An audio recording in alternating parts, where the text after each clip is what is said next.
What's up guys, in this video I will show you how to create a really simple function for the NPC that will allow it to run away from a player, and then you can add it to something like pawn sensing if you want to, that will allow it to run away from the player when it sees it. So we are gonna open our BPD or whatever your blueprint for your NPC is, and the first thing I want to do is I want to add pawn sensing, so just click on add and search for pawn sensing. It's under AI, and then I'm just gonna change the peripheral vision angle to something like 40, just so that we have this nice cone instead of just the flat line. Then I'm gonna go into the event graph and we can create the custom event for fleeing. So I'm gonna right click and search for custom event, and I'm gonna call this flee.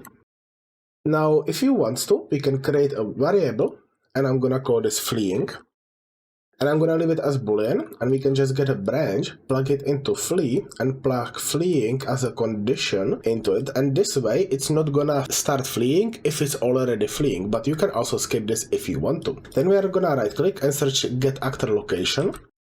Then we are gonna select it, Ctrl D to duplicate this because we need two of them. Then we are gonna select the custom event and we are gonna add an input, but only do this if you are using the pawn sensing and you want it to run from the player when it sees it. And we need to create an input for the pawn, which is gonna be the player that we sensed. So I'm gonna call this pawn, and the variable type is gonna be pawn. And it's gonna be this pawn and object reference, but don't get it confused with the default pawn because that one won't work. So select the regular pawn, then we can plug that into the bottom get actor location. Then we are gonna drag from the top one and search for find look at rotation.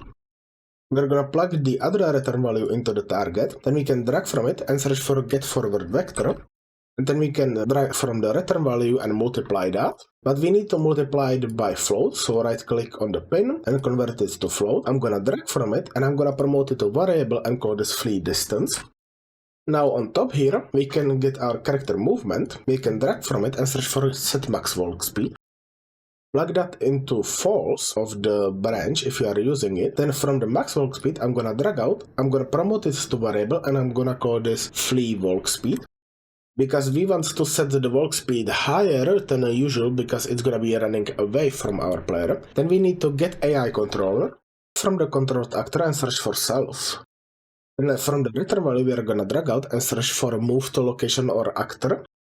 We can plug that into move speed. For the goal location, we need to add a simple math here as well. So we are gonna drag from the top get actor location, which is gonna be self, and we are gonna search for add. Then we are gonna simply add the multiplication into that and plug that into the goal location. So from the request failed, we are gonna simply get our fleeing variable, plug that into the request failed and move finished. Because we wanted this to clear out and trigger, we are basically just resetting and everything to default. So we want to do it if we finished moving away from our player, or if the request failed and we got stuck somewhere or something like that. Then we are gonna get the character movement again, so I'm just gonna select the character movement and set max walk speed, Ctrl D to duplicate it and plug it into the fleeing. I'm gonna drag from the max walk speed and promote it to variable again, and I'm gonna call this normal walk speed.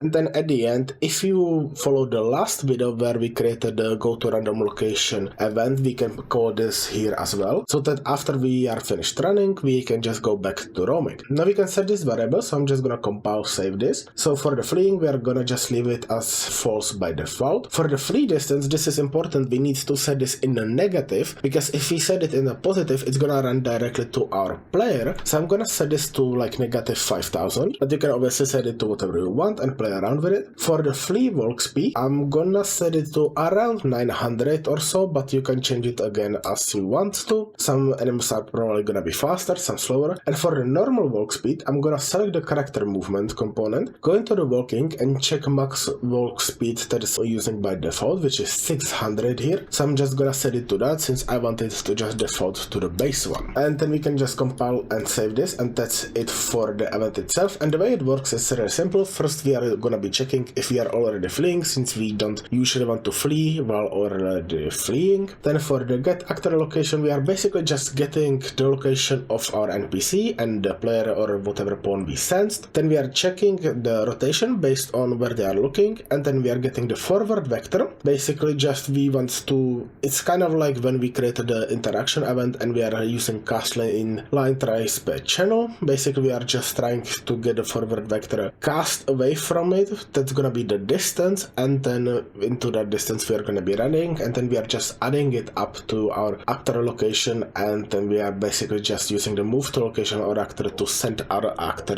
running there. Now we just need to call this event, so you can either use it with event begin play if you want to, or get the pawn sensing, click on it, go down here, and under events we have on C pawn, so we can click on plus. This is gonna create an event in the event graph. We can drag from it and search for Flee, or whatever you call to your custom event, and then we can just plug pawn into pawn, so we can compile this, save this, and that's it. So now when we go into play, as you can see, when the deers see our player, they start running away in the opposite direction, and as you can see, they also try to come back later on, because we set the spawn location in the last video, but they will basically just keep running away once they see the player again. So I hope you found this helpful. If you did, leave a like and subscribe, it helps out a lot, and I'll see you in the next one. Bye!